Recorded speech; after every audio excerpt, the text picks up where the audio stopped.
Hi friends, வணக்கம் and welcome to RK news Tamil Nadu channel. சற்று முன் வெளியான முக்கிய செய்தி. பள்ளி மேலாண்மை குழு உறுப்பினர்கள் பதவிக்காலம் நீட்டிப்பு, தமிழக அரசு அரசாணை. செய்தியை முழுமையாக கேட்கறதுக்கு முன்னாடி நம்ம சேனலை சப்ஸ்கிரைப் பண்ணலாம். சப்ஸ்கிரைப் பண்ணிக்கோங்க. மறக்காமல் பெல் பட்டனை கிளிக் பண்ணிக்கோங்க. அப்போ தான் நம்மளுடைய அப்டேட்டட் நியூஸ் உங்களுக்கு உடனுக்குடன் வந்து சேரும். பள்ளி கல்வித்துறையில் செயல்படும் அனைத்து வகை பள்ளிகளின் மேலாண்மை குழு உறுப்பினர்கள் பதவிக்காலம் நீட்டிப்பு அரசாணை வெளியிட்டுள்ளது தமிழக அரசு. தமிழ்நாடு அரசு பள்ளி கல்வித்துறையின் கீழ் செயல்படும் அரசு தொடக்க பள்ளிகள், நடுநிலைப் பள்ளிகள், உயர்நிலைப் பள்ளிகள், மேல்நிலைப் பள்ளிகள் ஆகிய அனைத்து வகை பள்ளிகளின் சீரான செயல்பாடுகளுக்கு துணை புரியும் வகையில் பள்ளி மேலாண்மை குழுக்கள் கடந்த 2022ஆம் ஆண்டு ஏப்ரல், ஜூலை மாதங்களில் திருத்தி அமைக்கப்பட்டன. இந்த அனைத்து வகை பள்ளிகளின் மேலாண்மை குழு உறுப்பினர்களுடைய பதவிக்காலம் 2024 ஏப்ரல், மே, ஜூலை மாதங்களில் முடிவடைய உள்ளன.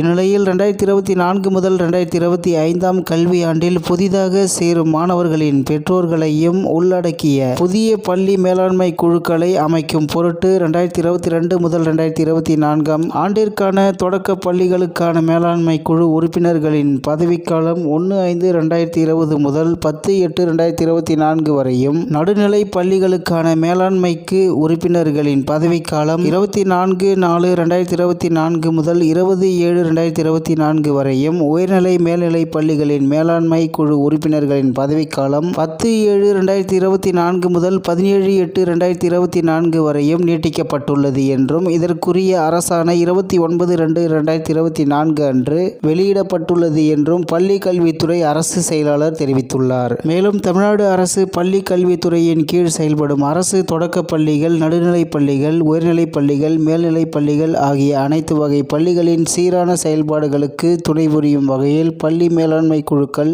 கடந்த 2022ஆம் ஆண்டு ஏப்ரல், ஜூலை மாதங்களில் திருத்தி அமைக்கப்பட்டன.